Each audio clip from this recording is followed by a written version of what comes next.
Tiffany Mendoza. She's a Cancer with the moon in Aquarius from Austin, Texas.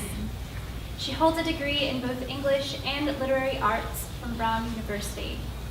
Her work has appeared in Issues magazine, Post magazine, and most recently, the Rio Review.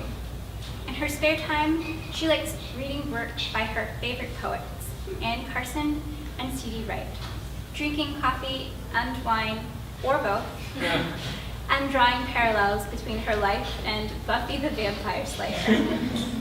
Her favorite ice cream flavor was Oatmeal Cookie Chunk until it was discontinued by the ruthless Ben and Jerry. Now she settles for Cinnamon Bun. Tiffany Mendoza.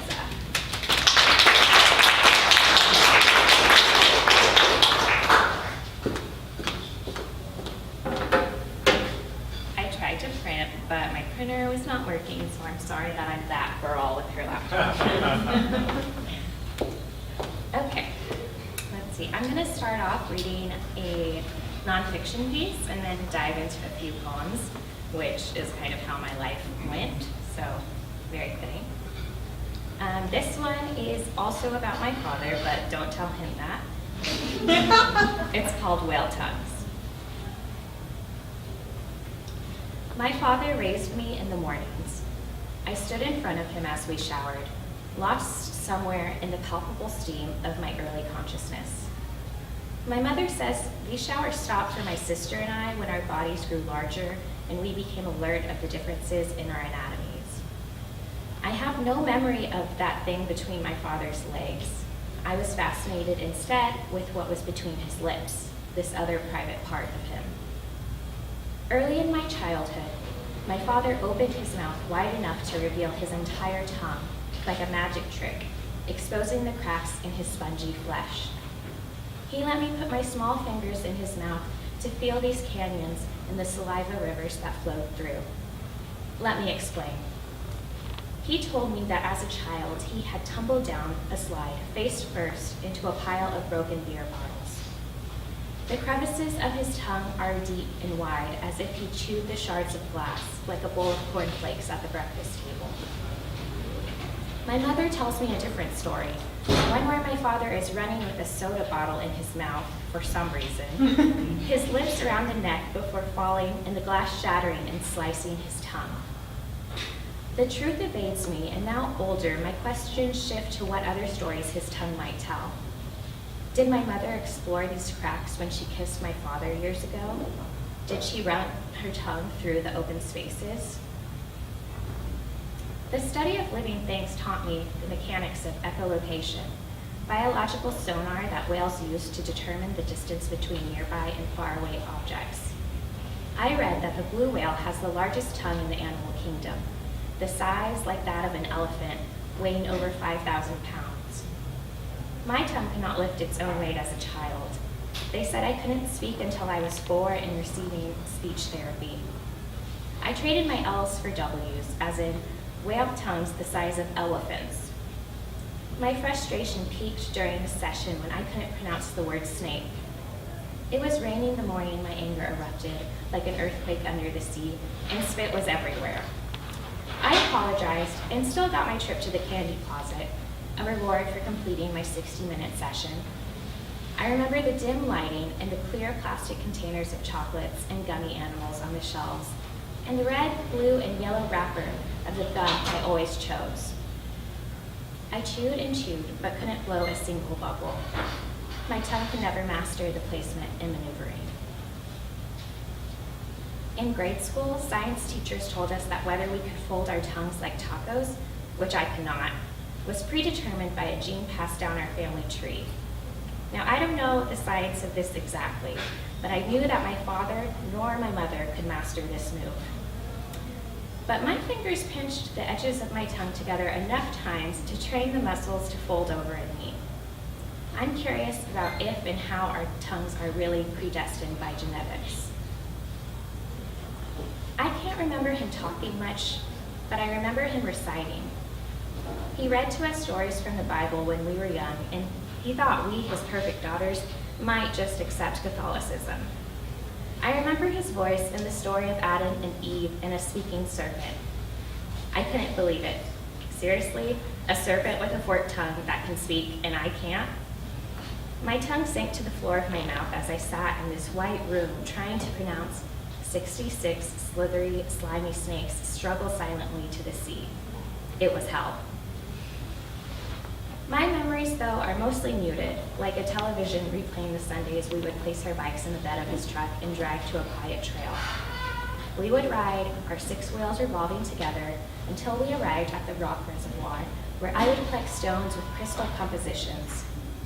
There were 2 caves nearby, further beyond the trail, that my father would let me dance around, but he wouldn't let me go inside and explore the dark, damp caverns.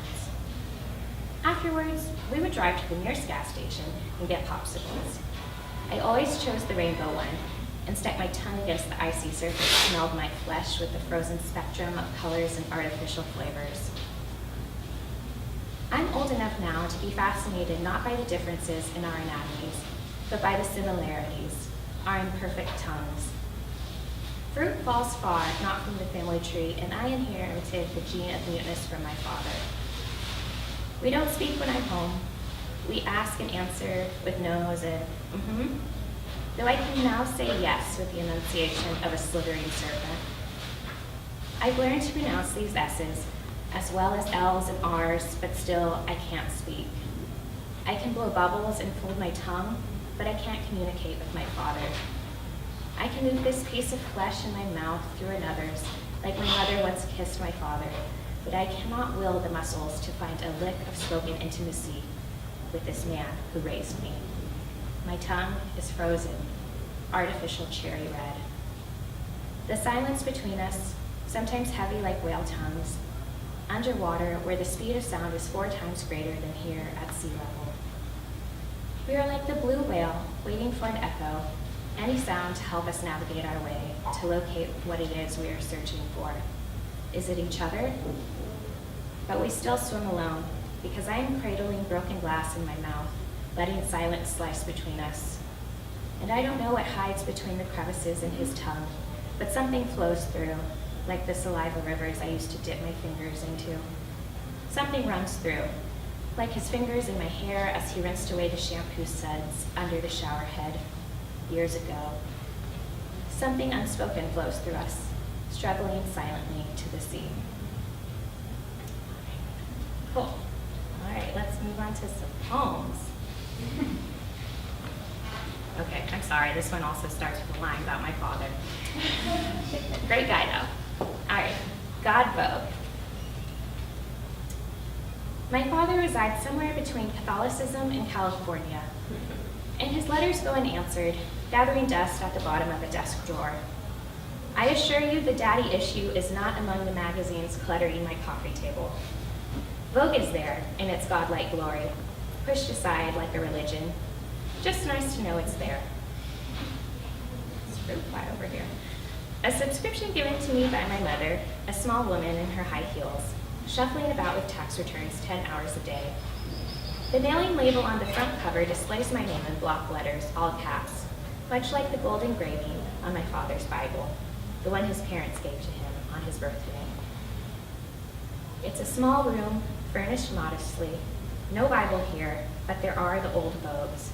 Spines bent from time, not touch, though I flick through the pages occasionally, tearing out the thick perfumed pages, unfolding the pockets with their musky fragrance.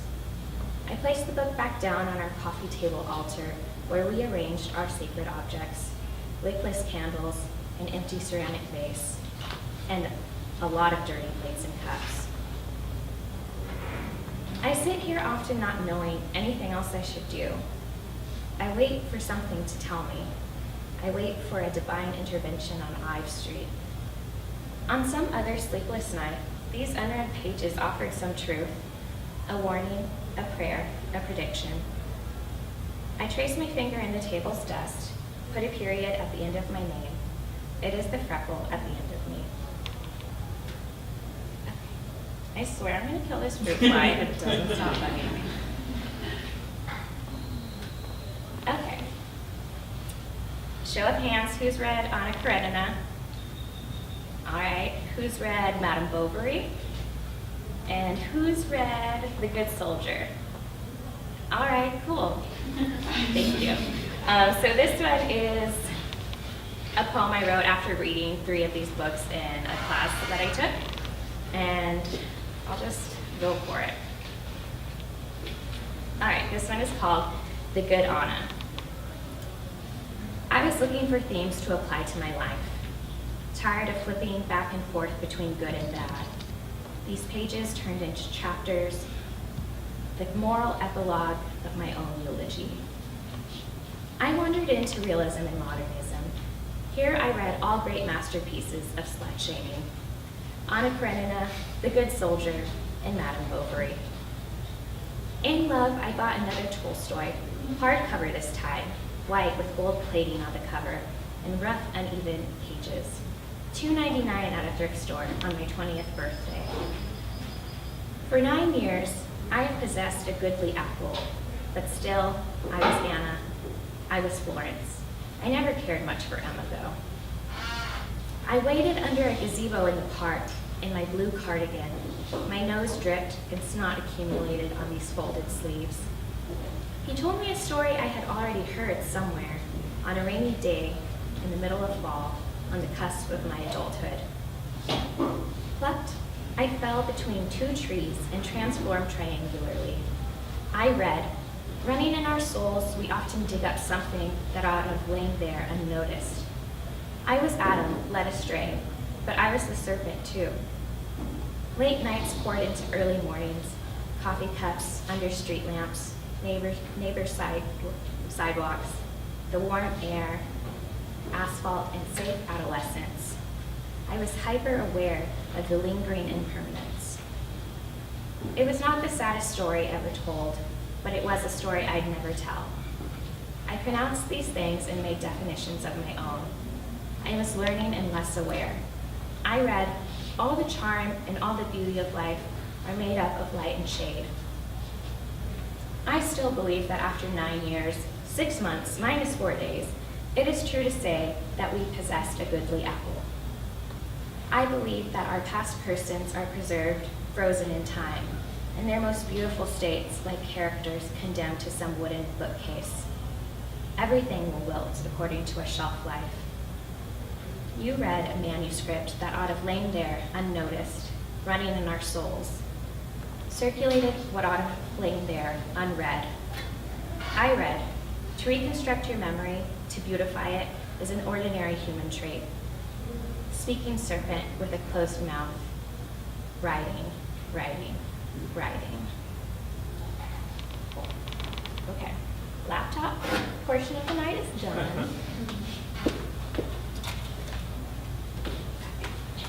I was really lucky to take a class with both Jenny and Liz, and this is a poem that came out of that. It's called An Old Mexican Warning. There's this old Mexican warning. If your purse should ever touch the floor, expect to lose your money soon. I was never good at losing things, not even teeth. That summer, I was rebaptized in the chlorine of a motel pool. The same night I forgot my earrings by the patio chairs, you ran back and retrieved them. I waited. My clothes were soaked, my feet were muddied. You wrapped me in a dry shirt and washed my feet in the tub. I thought it was Christ-like, but I couldn't remember why at the time. I watch for you at the laundromat sometimes, and often I spy you there, separating your darks and your lights. I have nothing to remember you by, nothing, not even a necklace, just tiny coins under my pillow, the silver sound I hear in dreams. When you don't really want it to end, to lose what little you have left, you drape your bolsa over a chair, hold on with the measly mangled gum you have, watch your mother unspool the silver thread, tie it to the brass doorknob while you cry, spitting blood, and finally, bone.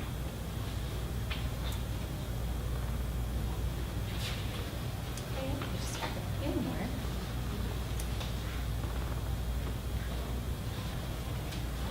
Seeing as April is almost finally over, I'll read one titled, April is the Longest Month.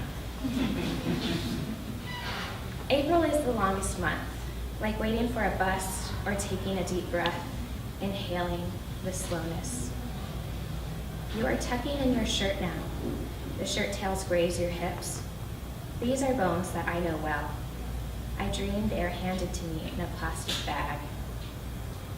When the air smells wet, I trace the coast of your hairline from mane to your chin, your borders changing beneath my finger. The wedding bells you swore you heard rang fainter until neither of us could hear anything over May's song or the precious baby blues. We are good at crossing lines, but not crossing things out. Anger is a sopping dress that I can't rip off. It is white, like something my grandmother would make. We were all just fish once, jaw and palate and gill. You can teach a man how to fish, she told me once, but you can't make him stay for seconds. All right, this one is called Lemons. I was cutting lemons.